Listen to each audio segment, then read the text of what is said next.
Bowlen is our desire. Couple with a brick, brew and a friend, bleed orange and blue to the bitter end. Come and join us, DNVR. We are DNVR.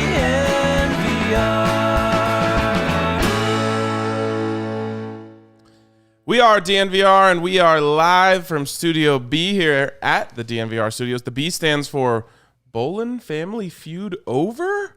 And we are presented by MSU Denver Online. Check out msudenver.edu/online to see all they have to offer. 750 total classes, 45 plus online and hybrid programs. There's something for everyone over at MSU Denver. And as you guys know, I tell you all the time, MSU Denver students work twice as many hours as students attending any other Colorado institution. So if you're looking to keep that job, but you want to further that education to hopefully get a better job, there's no better place than MSU.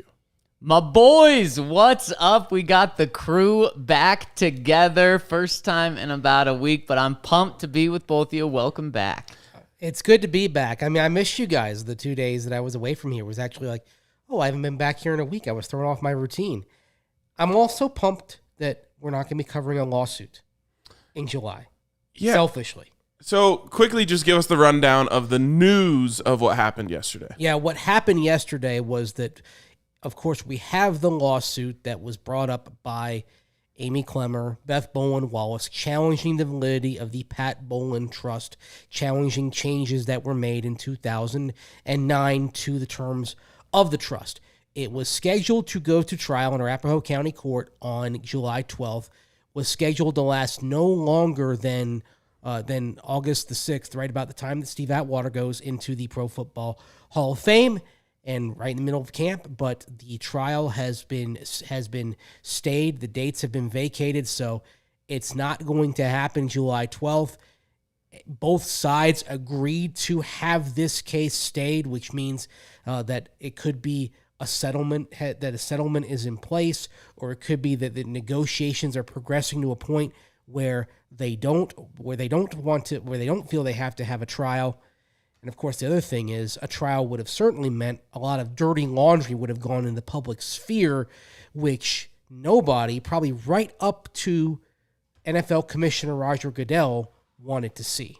And now the question becomes, what does the potential settlement of this lawsuit mean for the future of the Denver Broncos? Yeah, and that's what it is there's not a settlement yet that we know of, but guys, it's getting very close to a settlement, and this was the last big thing in order for the Broncos to either be given to Brittany Bowlen or another child of Pat's, or for the team to be sold. They were waiting for the conclusion of this trial to happen, and so this is big news. Yeah, it's big news. I think it's funny, this is one of those things that happens, and then everyone in the media is like, as expected. And I was like, well, then why were we talking about this for like 2 years? Like if it was as expected, it was going to be vacated all along. I don't think it was that expected. In fact, I expected some fireworks. I thought there was going to be dirty laundry aired. I thought there was going to be haymakers thrown.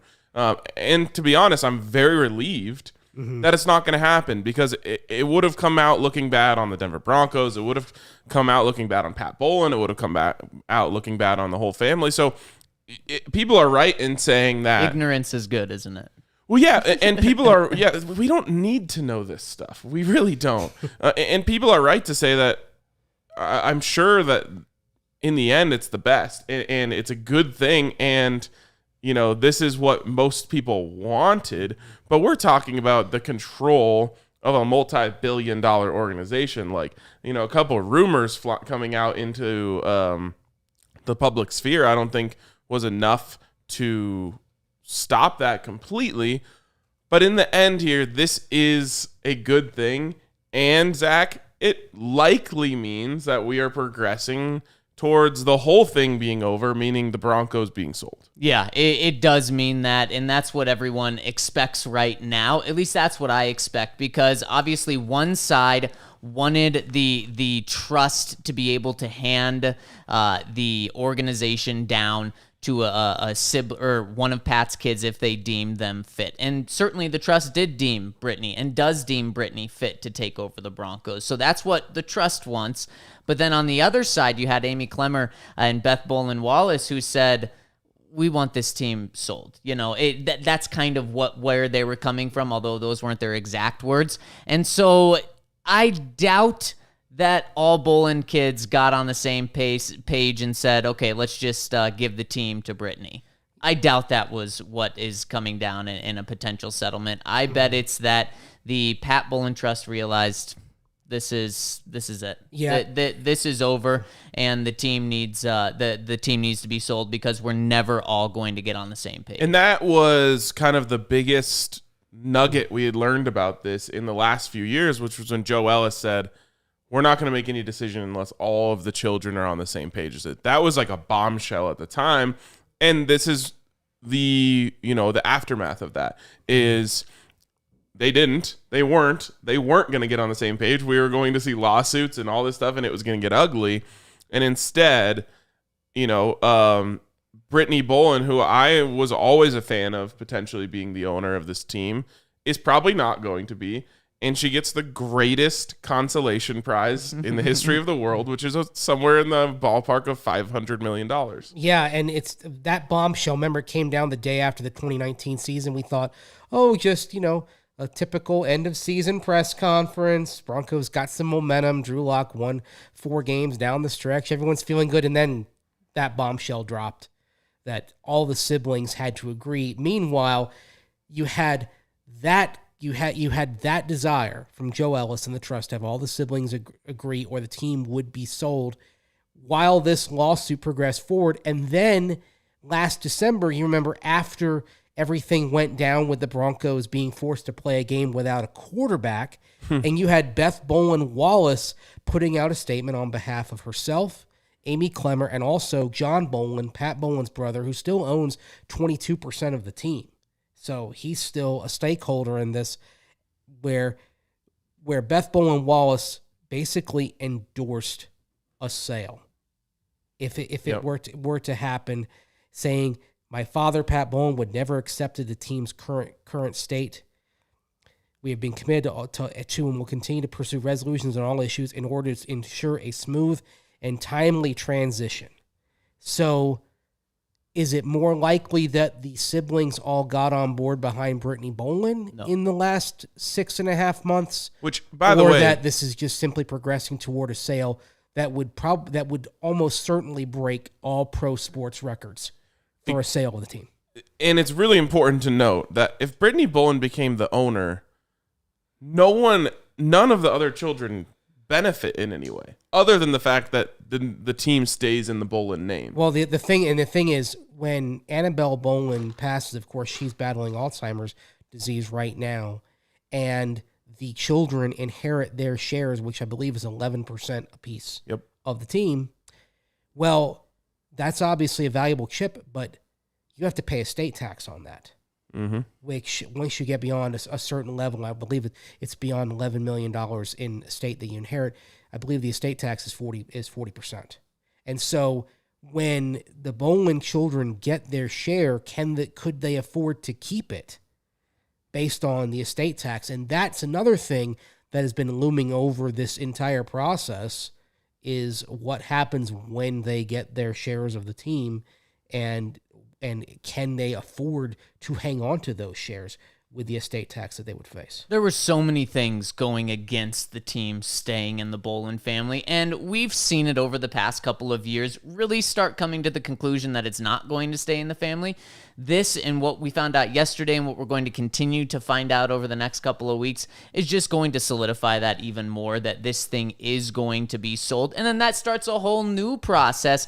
But for the Bowlen kids, the benefits of it staying in the family is just that. Is it staying in the family? It's emotional. It feels good. It's what Pat probably would have wanted as the first thing. But then, 7 other kids are saying, well, I'm not the controlling owner. This isn't fair. They don't even really make money off of it. Right. I mean, they make, some, but not anywhere near especially split 7 ways. Right. And not anywhere near what a $400 million payout for each of them. What are we talking? $200 million in cash after taxes and stuff? At least. And it should be noted, that's at the current value, which is $3.2 billion, right? I was assuming it was around $4 billion. I think assume a sale of $4 billion, which I think is a number the NFL would like to see.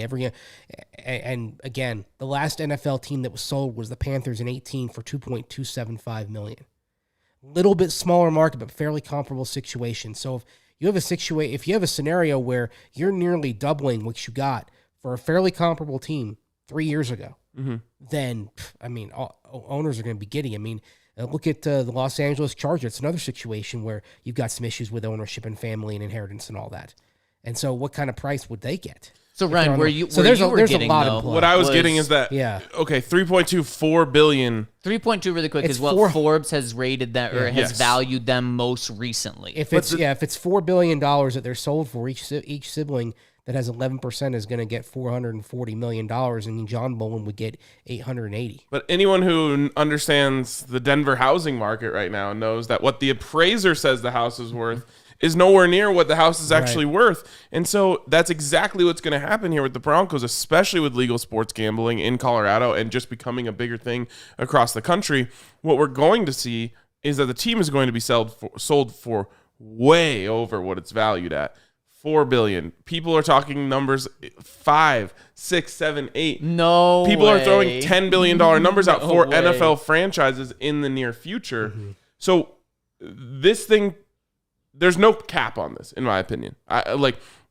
Especially if you get a couple people who are bidding against each other.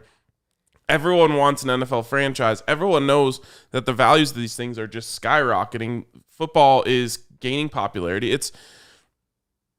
They're going to make more than 3.2. They're probably going to make more than 4, in my opinion. In fact, I would put a bet right now that it goes north of 5. Wow. Whoa. Yeah, I think it'll be probably close to $4 billion. I mean, especially what Mace said, just the Carolina Panthers 3 years ago sold for 2.2. And right now you have according to Forbes as well, you have the Cowboys as the most expensive valued team. They're at $5.7 billion.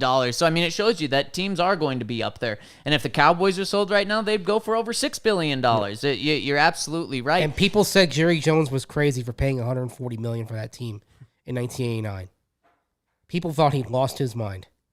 Well, he crazy like a fox. did not lose anything. Jerry Jones. He certainly did Only not. gained.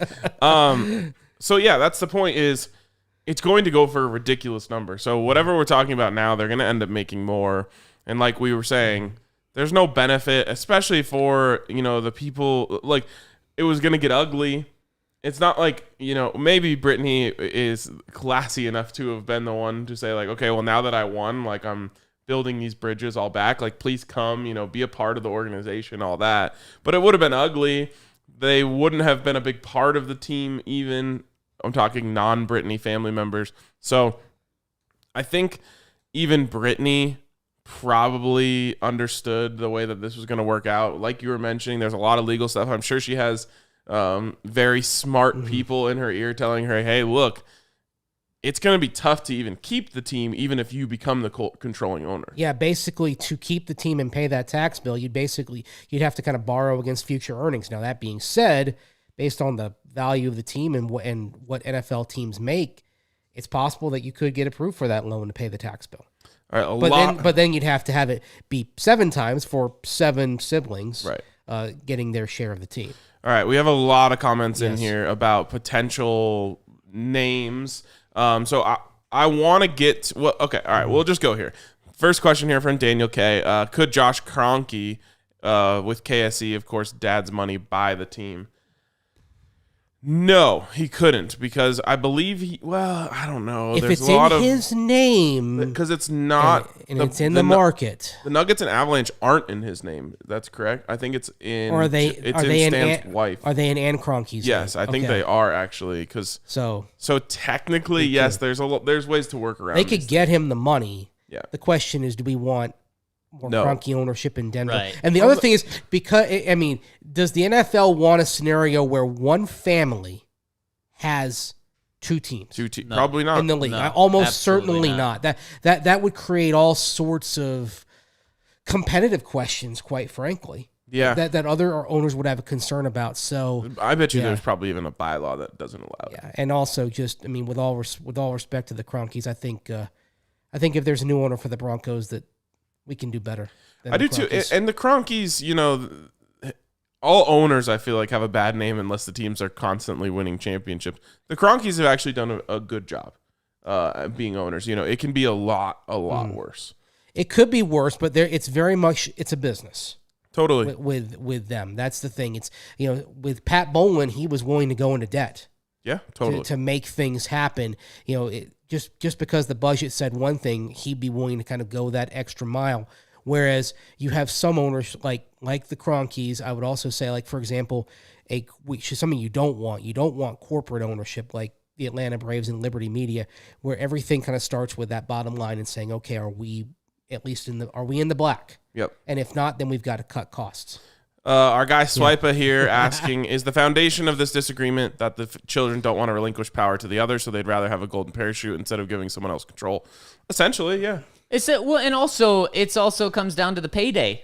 $200 million cash, or you can have some trickle down money from the team forever. Because Brittany, why would she sell in 5 years from now? She would have the best job in town. Yeah. So it's that, not wanting to give your siblings or being able to take all the power, but then also just the payday that you could have. And these kids have tons of money already. They don't have $200 million in an investment account right now. Yeah, they got plenty of money, but the thing is, the money comes from being part of the Broncos. With a lot of these other owners that are family-owned teams, like the Hunts own the Kansas City Chiefs, right? Well, the Hunts have so much money from other sources. Whereas for the Bowlen family, because when Pat Bowlen bought the Denver Broncos, he put everything into owning the Denver Broncos. That became his primary business. Yep. And because of that, when it comes time to kind of call for more cash, more guarantees, etc., the Bolens don't necessarily have the resources of some of these other owners. And so the question becomes, okay, the way this sport is going, can you afford to be at the table or not? I don't think the kids care about that, though. Yeah. I think that's something that the Do the trusts kids will care about yes. when they sell, but that's not something that the kids care about. Okay, again, lots of questions about names here. I want to get to that. I also want to get to timeline of just how long or how short this will be before we know who the next owner of the Broncos is, if they actually go up for sale, which we believe to be the next step here. But first, I want to tell you about our friends over at Breckenridge Brewery. The best. I mean, they're the best. They have the best beers, the best seltzers, the best lemonade seltzers. If you haven't tried them all out, you got to check them out. It's Strawberry Sky season, which I personally believe is their best beer. But whatever your favorite beer is, they're going to knock it out of the park with their version of that beer. And like I said, I created the RK special. It was a big hit. It's had a couple tough weeks, but that's okay because I've come up with my next iteration, which is just Celtics on ice. I invented Celtics on ice. Wait, you invented? I did. Yep. I mean, this is like I was the first person in the entire world to pour a seltzer over ice. This is like when Dr. Evil said his adopted father made insane claims like he invented the question mark. I feel like it's more like when Al Gore said he invented the internet.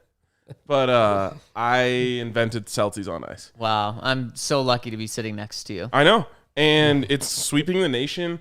People are talking about it everywhere. It's going college to college. There's like a tour right now. Wow, how about and that? so if you have not tried, especially the lemonade Celtics over ice, then you're missing out on one of the biggest trends in America. That's crazy that it's sweeping colleges, and colleges aren't even in session right now. Well, I mean, college is always in session. When the legend and the truth disagree, print the legend, right?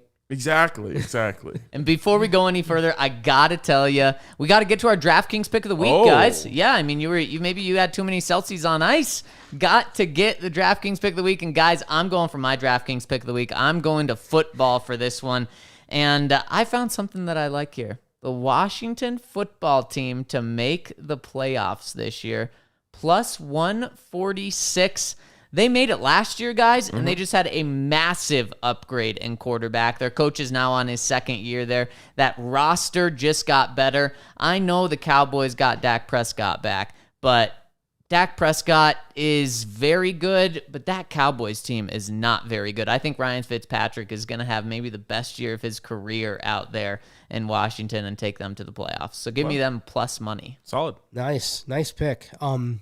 I'm going to stick with taking the over on the picture opposing the Atlanta Braves on strikeouts. Specifically Thursday, you got the Braves going against the Mets, and they're going up against Jacob deGrom. Ooh. So we'll see what the over-under count on strikeouts is. Probably going to be about 8.5. Take the over on deGrom. Where would it have to be for you to take the under? 12. Okay. Wow. Because I 11 figured and a half. DeGrom's going to It's go. under that. DeGrom's going to go 7 or 8 innings. He's going to fan people. That's just the way. That's just the way of the he world. is. So that's the Thursday pitching matchup. Braves, Mets, DeGrom, Ian Anderson in that matchup. The DeGrom strikeout count, unless it's something like 12.5, folks, take the over on the strikeouts for DeGrom. All right. You've heard of Celtics on ice. Have you heard of Lightning on ice? Oh, I have Mace right has. here. I'm taking the Lightning in 60 tonight. So they got to win in regulation, minus 122. They're just too good. They're good, but I think Montreal comes back strong tonight. Like in 60. I woke up this morning thinking that we're going to see overtime tonight in Tampa. Oh, no. Okay, so Well, I hope you're right. I hope you're right. I don't need the stress. The money line itself is minus 210. I normally don't take anything that's below minus 200. So I got to find a little value here. I'm taking them in 60. Maybe Studio B is also for the Bolts today. Studio B About is for the that. Bolts. And what's the juice on that? Minus 122 in 60. Okay. I like it. Well, I hope we all win. Well, except for Mace. I hope he bets against his team. Yeah. So, That way, even if I lose, I win. yep. I lose the bet, but my team does well. I'm happy. This is very Adam Sandler of you. I was going to This say, is how I win. then you're always just so even. You know, you never hit those high of highs. Yeah. You Little get sad. into middle age, you just want to be even, Steven. Well, even Stevens, I know about that. Oh, and yeah. guys, you can get in on all of this action over at DraftKings Sportsbook, America's top-rated sportsbook app. Kind of look like was it a Lewis Stevens? I don't even know. There's John Paul Stevens was a justice. I mean, I think Ryan's referring to like a show when we were 10. Yeah. Yeah. Lewis Stevens. Definitely not John Paul Stevens. What was his first name? I don't think Anyone? it was Lewis. I don't think it was Lewis. I don't- That yeah. sounds more like John Paul. Like Allie, a did you justice watch than, Even Stevens? What was the kid's name? Shia LaBeouf. Oh, I don't remember this. His No. name was Even? Ethan? No, it wasn't. Ethan Stevens. Ethan. Anyone in the comments? Anyways, you can go on with your reading. Check out DraftKings Sportsbook, where right now they're offering a chance to win $100 in free site credits off of $1 bet. All you have to do is bet on any basketball team that's still left. If they win, you win $100 in free site credits over at DraftKings Sportsbook. So head to the App Store now, download the top-rated DraftKings Sportsbook app now, and use code DNVR when you sign up to turn $1 into $100 in free site credits. That's promo code DNVR for the limited time only at DraftKings Sportsbook. Must be 21 or older, Colorado only. New customers only. Wager paid out in site credits. Restrictions apply. See DraftKings.com/sportsbook for details. Gambling problem? Call 1-800-522-4700. And if you bet on me to be right, which is like minus 10,000 because Wow. I was Lewis Stevens. Lewis about Stevens. that? I don't even remember this show. This must be a. Lewis and John Paul. Was it a kids show when you guys were growing up? I mean, Yeah, like when we were 10. okay, Right? all right, yeah, Yeah. I missed that. I loved it. Even Stevens' movie slaps. There was a movie. Yeah. Gosh, I am completely out of the loop on this one. Oh, That's Good Sports going to buy the Broncos. Good. Well, I think we should have good connections with the new owner of the Broncos. I was thinking about this today. Like, if we were to start a GoFundMe to try to buy the Broncos, what percentage do you think we could actually get? What percentage of the $4 billion? So, yeah, $4 billion goal. Do we ever even make it to 1%? No. How point? 0.0000. Well, I guess so. Because 1% is. Good God. 1% would be, oh boy, 40 million, 44 Is million. that it? Well, how We many could people do you that. think you could get in? How many people do you think you could get to pay $50? Say. Let's say we combined all of our Twitter followers across all. Okay. So we can get what, like 100,000? More, probably. Just, yeah. ballpark? Yeah, sure. All right, 100,000 people. How many do we got to get per person? To get 44. To get 1%. 1%, which is 44 million, right? Because 440 million would be 10%. So 44 million is 1%. All right. So who's mathing up for us here? I think we're going to need more. Oh, yeah. We're trying to get to. You'd have to get $440 a head. We can do it. 100,000 people donating $440 each would get you to $44 million. That would get us 1%. Wow. I don't think we could do it because you Maybe know why? we can be in Peyton's ownership group. And have the 10%. Yeah. But then The 1%. everyone that donates, yeah, man, the 1%. That is. Well, we could say we're the 1% of the Broncos. Yeah. You know, if you own 1%, you get a championship ring. Exactly. All of us would. Oh, all well, 100,000 if it's all of us, then I don't know. But like if you, we get one an individual ring owning that stays in the 1%, DNVR yeah. bar. yeah, It'd we be right just there. Right there on the table. I feel like it would be in like a spinny case. On the table, right in front of our set, you know? Fair enough. Yeah. Fair enough.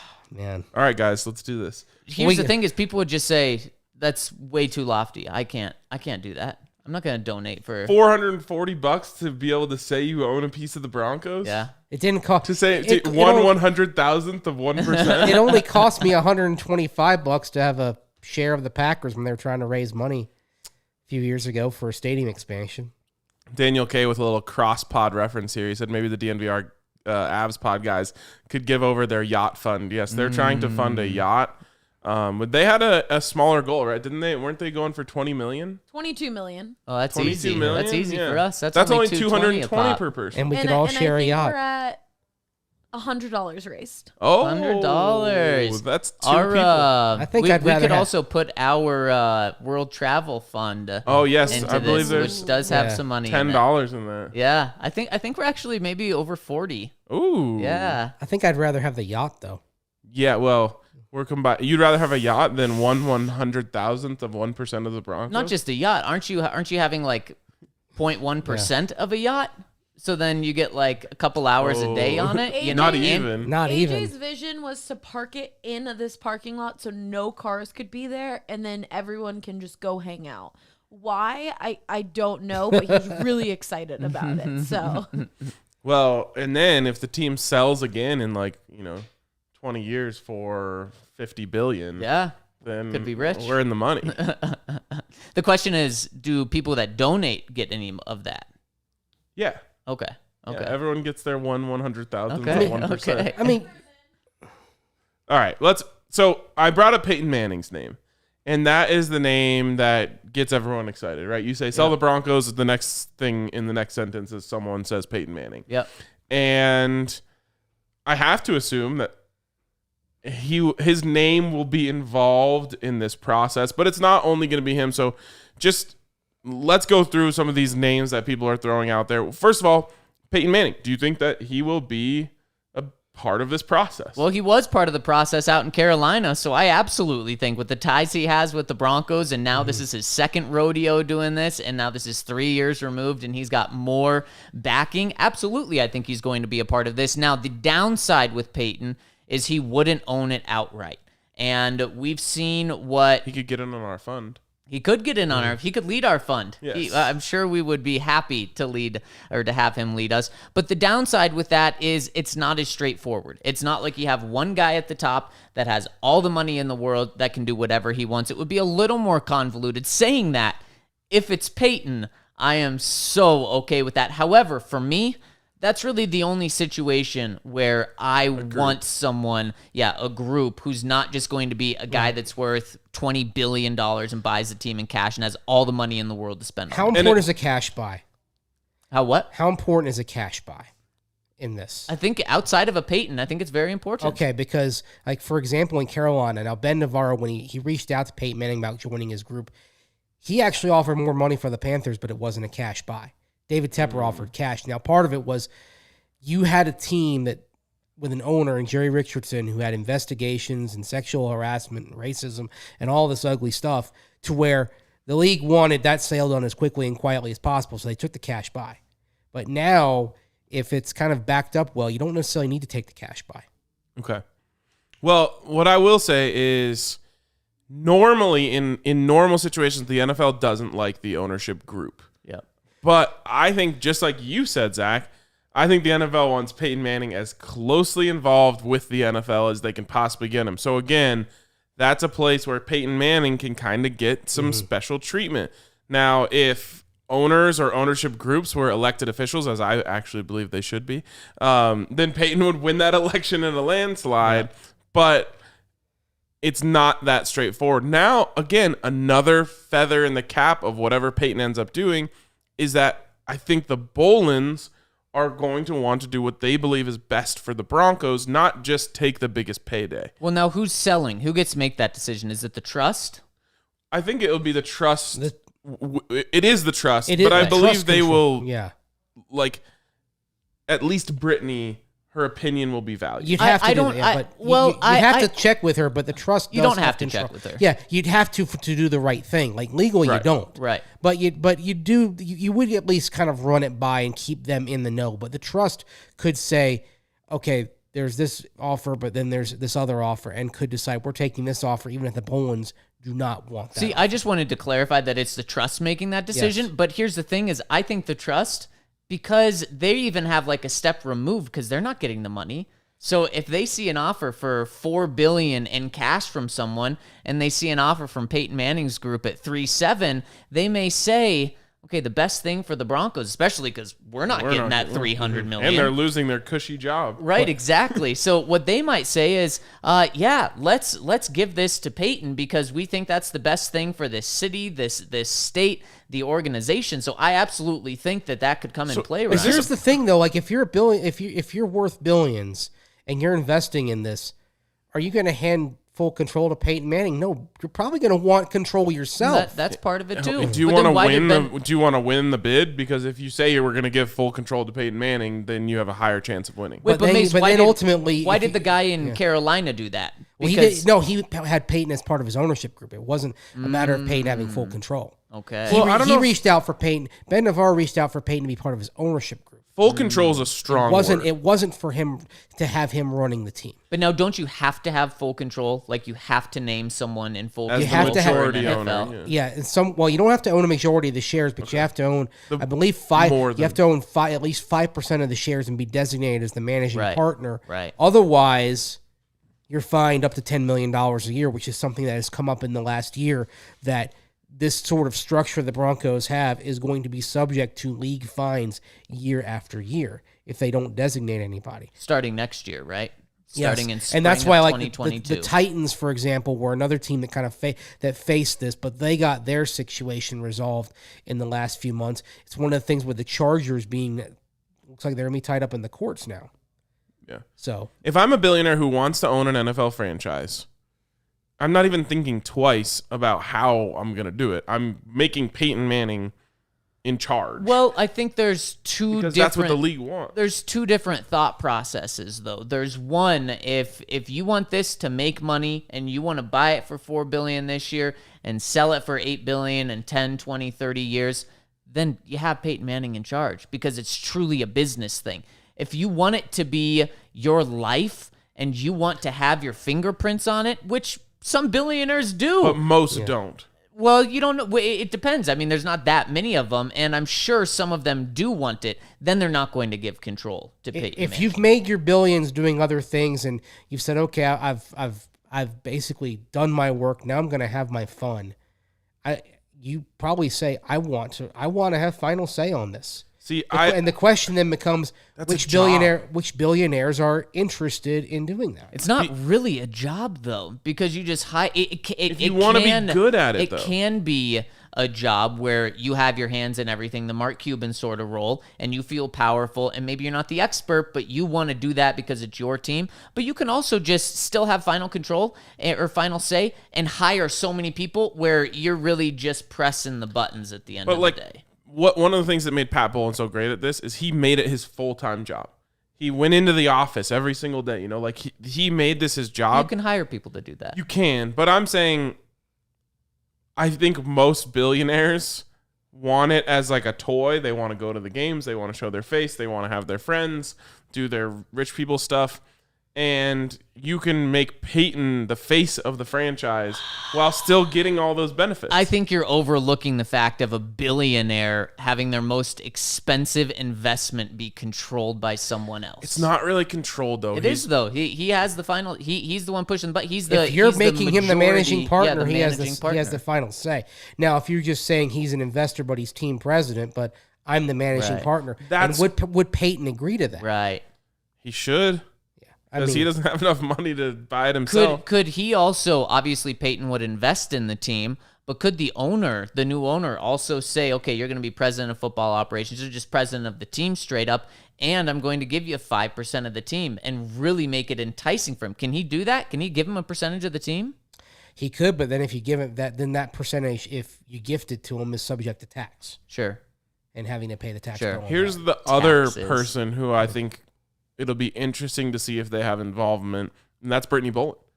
I think it would be a smart play by an owner to keep, almost as like a PR move, but also as you're keeping like a young, I believe, rising star in the business, and it's almost like a community outreach to Denver saying, hey, Pat Bowlen was an incredible owner. I want to follow in his footsteps. I would love to have Brittany as part of my team. Now, that doesn't mean as part of the ownership group, but as part of the organization. Well, and see, I think that's where it comes down to, does she keep her role that she has right now? She has skyrocketed up the organization so far. I can't really see her being the managing owner. I can't really see her being promoted to team president, anything drastic like that. The question to me is, does she keep her same role right now? Because again, I wouldn't be surprised she's 30 to see years her old and a senior vice president of the team right now. If the team is sold outside the Bowlen family, she's a senior VP. I wouldn't be surprised to see her be at the league office in a really high role as well. Also, I think something that we need to remember is, because I was thinking about this even higher up. Obviously, Joe Wallace is going to move on. He said that he's done. He wants to retire.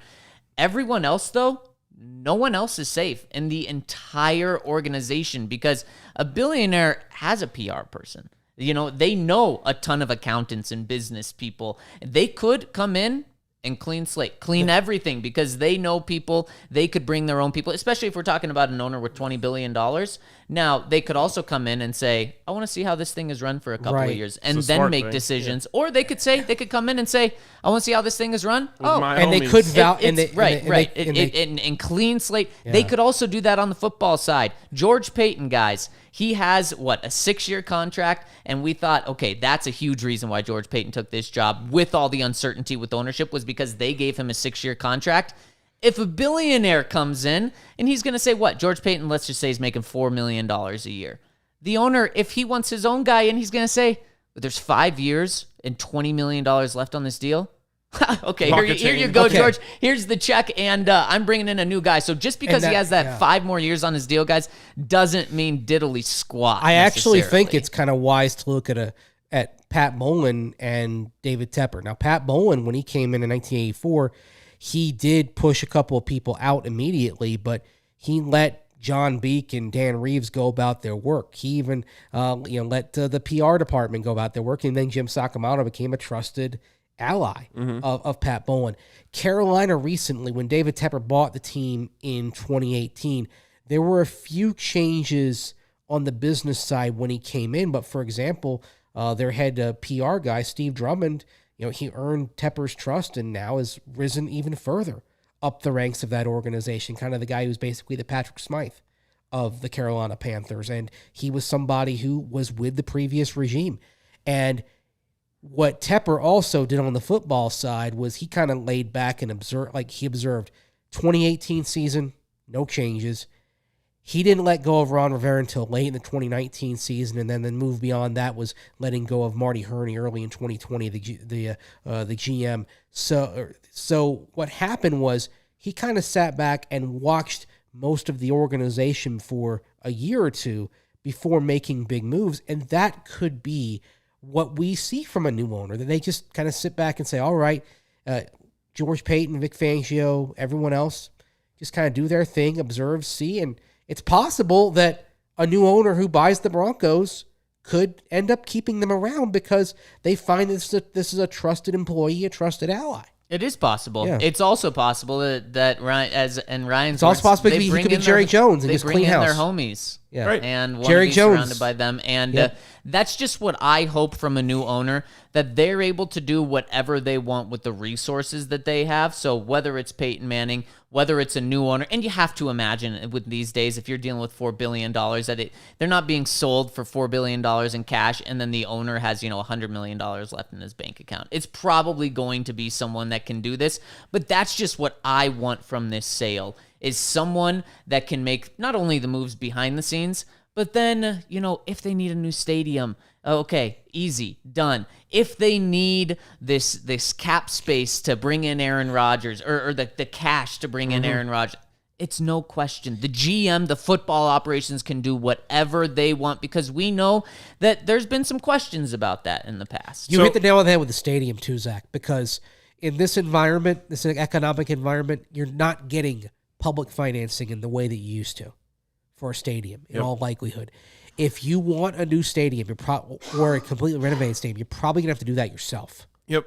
And, I mean, obviously the Broncos Stadium's in good shape, but stadiums are turning over One of the faster oldest and faster. stadiums in the league now. Yeah, believe it or not, we're going to year 21. Yep. And the lease is 31 years. So, believe it or not, you can kind of see an end point for Empower Field at Mile High. Yep.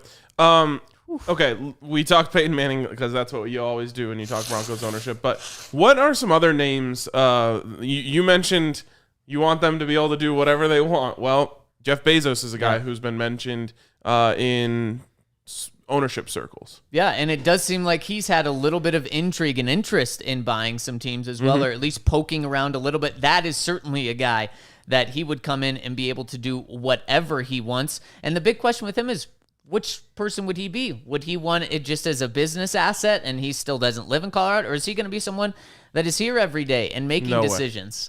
And that's why for a while a lot of people connected Bezos to Washington, because he has a place in D.C. Amazon. Now he's not as involved in the day-to-day, but Amazon HQ2 is in Northern Virginia. But there's no indication the Snyders are going to sell. And in fact, Tanya Snyder, Daniel Snyder's wife, was designated as a co-owner, co-chairman this week. So it looks like Washington's off the table. Seattle, even though Paul Allen died a few years ago, does not appear to be in play. That has pretty stable setup with Jody Allen administering things. That's Paul Allen's sister, and she's actually more involved kind of in the day-to-day than Paul Allen was, because she's more passionate about football. Paul Allen's sporting passion was basketball and the Trailblazers. So you start going through and saying, okay, who are these people? Could it be a Bezos? If Bezos wants to get in the NFL and doesn't care where, then the Broncos could be in place. Surely the league would want him involved. Yes, and they definitely would love to have Jeff Bezos in their club, and that's part of it. And part of it is you got to kind of sell yourself to the club. Another name that periodically comes up is Robert Smith, who's actually from Denver, based out of Austin. He's worth, I believe, $8.6 billion. And he would spend half his net worth on the Broncos. He would give the NFL its first African-American majority owner. Now, there was some... But there's no evidence right now that Smith is interested in an NFL team at this point. There's rumblings. There's some rumblings. Yeah. Rumblings, but not any hard evidence that he's interested in doing this. Although, for a lot of reasons, like I mentioned, with the connections to Denver, he'd make a lot of sense. Now, weren't there some allegations against him in the past couple of years? I don't know. There were some tax evasion issues. Okay. Oh, right, So I wonder he if... came to an agreement last year, a non-prosecution agreement with the DOJ, Department of Justice, and he paid a fine of $139 million. And so I'm just not sure. I'm just not sure what the NFL would and wouldn't want, what they would care about an owner's past or not. They're all evading taxes. Some of them are probably paying very little in taxes based on what loopholes they can find. Right? Yeah.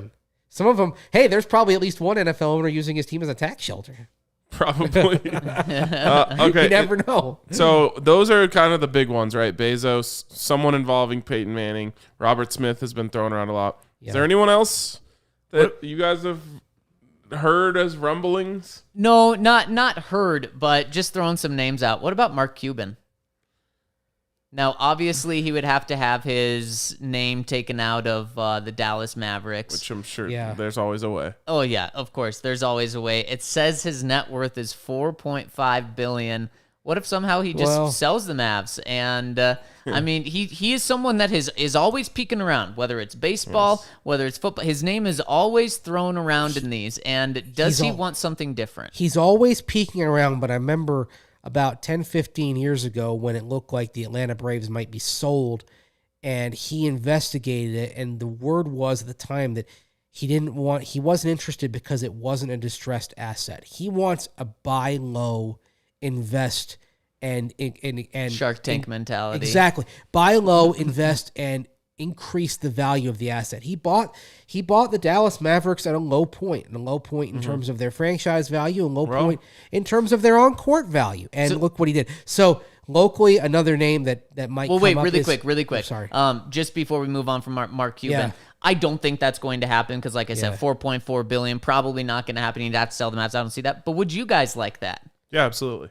Wouldn't It'd you be love fun. that? It'd be fun. He's a guy that's going to be maybe even front row for games, pounding on the walls, high-fiving players. He's going to be so fiery, and he's going to take the Pat Bowlen approach. Now, maybe it's not as good as the Pat Bowlen approach, but the Pat Bowlen approach of I'm going to do everything I can to have my team be successful. But he's had pointed remarks about the NFL in the past. Remember his comment about again, I don't think it's going to happen. That that hogs get slaughtered, and the NFL was a hog at that point. Felt it was getting too big. That certainly hasn't happened. Yeah, a couple of local connections. Charlie Ergen of Dish Network. He's worth $12 billion. Phil Anschutz, of course. Yeah, that was one I heard. That's what's interesting is he's selling his stake in the Lakers. He has a 27% stake in the Lakers. He's selling it right now. And this is not somebody who lacks for cash. He's worth $10.5 billion. Of course, he's from Colorado, has plenty of investments here.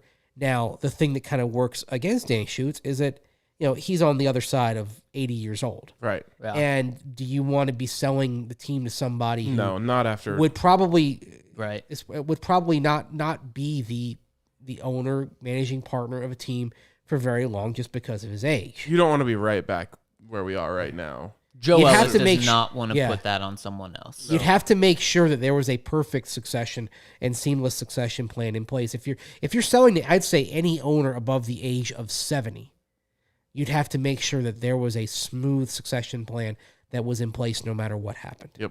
I've got a fun one. What about Phil Knight? He's worth $56 billion.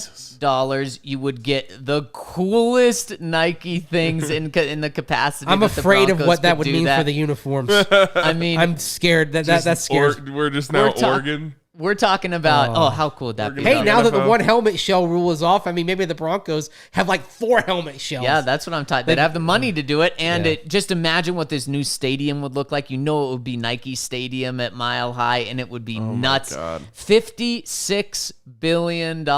And how does he not own a team yet? Is it because Oregon doesn't have a team? Maybe. I mean, he seems he basically doesn't he own Oregon Athletics at this point? Yeah, pretty much. That's his team, I mean, that's he's put everything in there. I mean, that's even better for him because then he could own Oregon Athletics and have them be his college team, and then he could just straight up own the Broncos. And then all the Broncos draft picks are just Oregon players. There would be at least one Oregon player every draft just to shout out to the owner. Yeah. I mean, he's 83 years old too, though. That's the other. Oh wow! Again, I didn't realize that. That takes that off. Succession plan. Okay. Does he have a son? Well, we know his one of his sons died. Matthew Knight. Of course, he's got the court named after him at the arena named for at Oregon. So he's got. Let's see. Travis Knight is one of his sons. Is he working at Nike? He is an animator, producer, director, and former rapper. Oh. The crazy thing is, everyone else around him gets paid like $100,000, and somehow he gets like $20 million a year salary. No, he's not working there. Okay. He's not animation at Nike? No. Wow. Well, I mean, he runs his own. He's got his own company. Oh, well, that's not a surprise. Yeah, he's I believe 48 years old.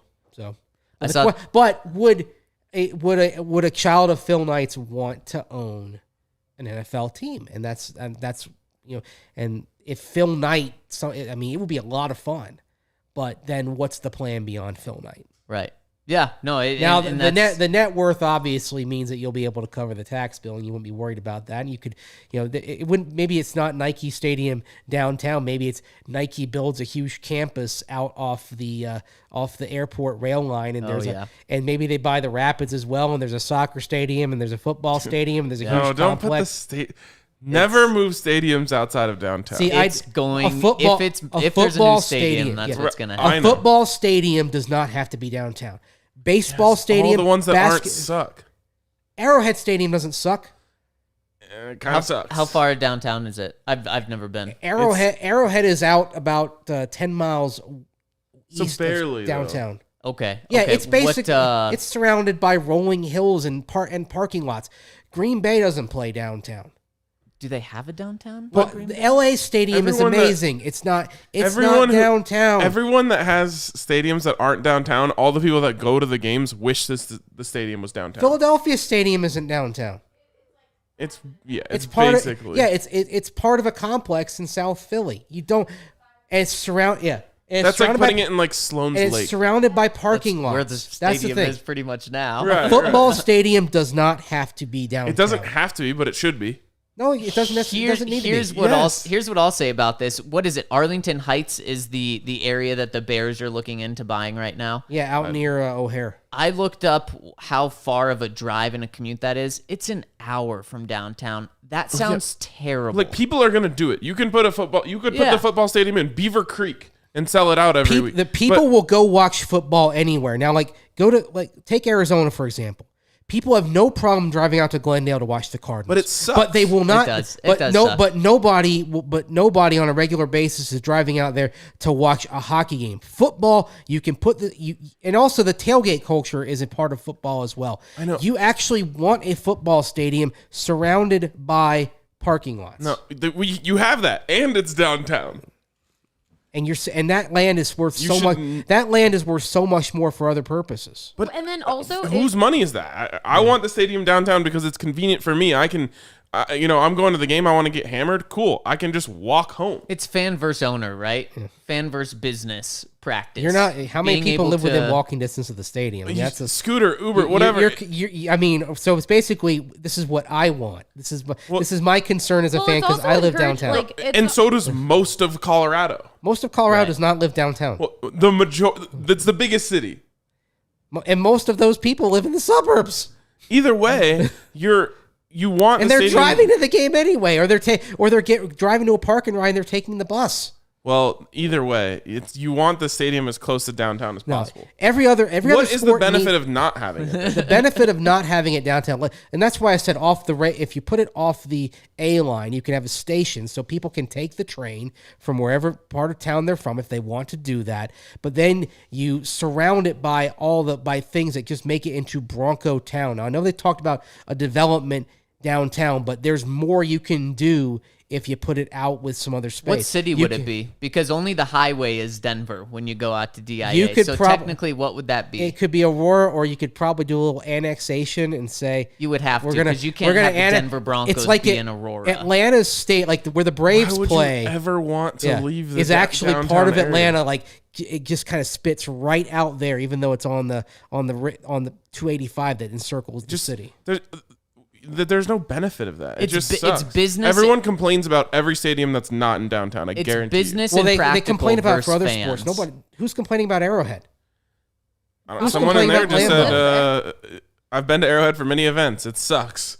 It doesn't suck. The Royals, for their stadium, they should be downtown. A baseball stadium needs to be downtown because of the frequency of events. A football stadium doesn't have enough events to where it needs to be downtown. You're getting need and want conflated here. Like I said, you could put it in Pueblo. There's going to be 70,000 people there every week. It doesn't matter where you put it, but it's decidedly better when it's downtown. And if you're an owner and you buy this team, what if you can make more money selling that land, having it developed into an actual neighborhood, and then building your Bronco Sports Xanadu 15 miles See, away. That's I'm the for the difference. people, so I'm not moving the You're stadium. for the fans. You're for the business practical ownership. Well, I'm also for having everything in one spot. I mean, imagine if you could, like Dallas, now they don't have their stadium in the spot, but imagine if you could have a place where you had the stadium, you had a smaller stadium for training camp or for soccer games or whatever. So headquarters are there too? You had just Bronco World. I'll tell you what, the Broncos players would like that, being so close to the airport. Just fly in and out and pretty much every They're day. right next to the Centennial Airport. How many guys are flying out of Centennial? Okay, I have a Airport? Von Miller perfect and friends. example Yeah. of this argument that Mace is making. The Washington football team's stadium, FedEx Stadium, is out of the city. They tried to put it in an area to develop the town, and it's a bunch of people who just own homes there who they also hate it. There's no bars, there's no restaurants, there's nothing to do over there. It didn't develop the area very well at all, and They didn't everyone build complains anything about else with it, though. driving out there. And for the players, their practice facilities in not Auburn, another part of town. It's that a- is Something Hills. an It's in hour away Ashburn. from the practice. And that's field. part of the problem is that they have their facility in one spot and they have their stadium in another, and nothing set. And also they only built the stadium. Like what we're seeing now is if you want to make it work, you don't just want the stadium, but you want to develop around the stadium. Like in Atlanta, where they have the stadium, but then they have the hotels and they have the restaurants and they have they have apartment complexes. That's the sort of thing that if you were developing, you would want to have. Some kind of mix, something that is mixed use in nature. The failure of Washington was they said, we're just going to build the stadium and that's it. And everything else will happen. Well, it didn't happen. And then like Allie said, the training facility is out toward Loudoun County, which is basically as far away as you can get from the stadium without leaving the DC area. And it's just, Ashburn is where Ashburn. It is. Yeah, it's terrible. Like Yeah. basically you wouldn't, I feel very confident that if the Broncos said we're going to kind of build our palace, our Xanadu somewhere in town, that they would not repeat the mistakes of the Washington football team, which by the way predate Dan Snyder because that stadium got built under Jack Ken Cook, not Dan Snyder. Philadelphia, like the Yeah. stadiums in Philadelphia are all. I think it's one thing when they're all in one place. You have a Wells Fargo Center, Citizens Bank Park, and Lincoln Financial all in the same area, so it's like Stadium Row. And then they have the Xfinity Live, which is a place where there's a bunch of bars. So after games, you can go there, hang out. But it's also like 5 to 10 minutes from downtown, so it's still outside of the city, like not like Coors Field here, and there's places to go before and after. But an Uber isn't going to cost you like a leg and an arm because it's an hour away or 30-40 minutes away. One of the great parts of Denver, and there are many, is that you have all four major teams playing inside the city, in downtown. It's a huge luxury compared to some of the other places, and you just don't want to lose it. Now, I'm with you. It's going to happen eventually because of the business reasons that you stated. It just sucks. Can we just move the highway around the stadium, though, so it doesn't feel like it's cut off from downtown? I mean, Why? It feels like it does not feel like Pepsi Center or Ball Arena feels like it's downtown. Coors Field obviously very much downtown. You don't feel like you're around other things right now. no, but you Empower just Field. walk under the bridge and you're in downtown. You walk under the bridge and then you walk 15 more minutes. Yeah, it's just set off enough. You to guys where got to get scooters. it's just set. I hate those things. I nearly got run over by one of those things on a sidewalk this It weekend. was Ryan. Sorry, I was probably. cruising, bro. Those- Sport mode goes hard. Yeah. Stay off the damn sidewalks. I'm trying to walk here. I'm in full control. I won't ever hit you, but I might give you a little tap as I go by. Wow. Oh, So one gosh. thing we all agree on, Peyton Manning. Yes, exactly. Circle it all. the All ideal. roads lead to Peyton Manning or Aaron Rodgers. Right, exactly. Like I tweeted, sell it to Aaron Rodgers and give him a $3 billion discount. Well, wow, there you go. That'd be something. All right, I think that wraps up the live Wow, portion that of was this. something. Good conversation, fun conversation, and it's about to be a very interesting time for the Denver Broncos. We all agree here. I know some people in the comments didn't agree, but we all agree that's where this is leading. And that's going to be a whole new set of drama and headlines and exciting things. So obviously keep it here. We'll be talking plenty more about this throughout the week and beyond. And we appreciate you guys for tuning in. We'll finish this show on the podcast side of things. You can catch that anywhere you listen to podcasts. We'll talk to you guys later.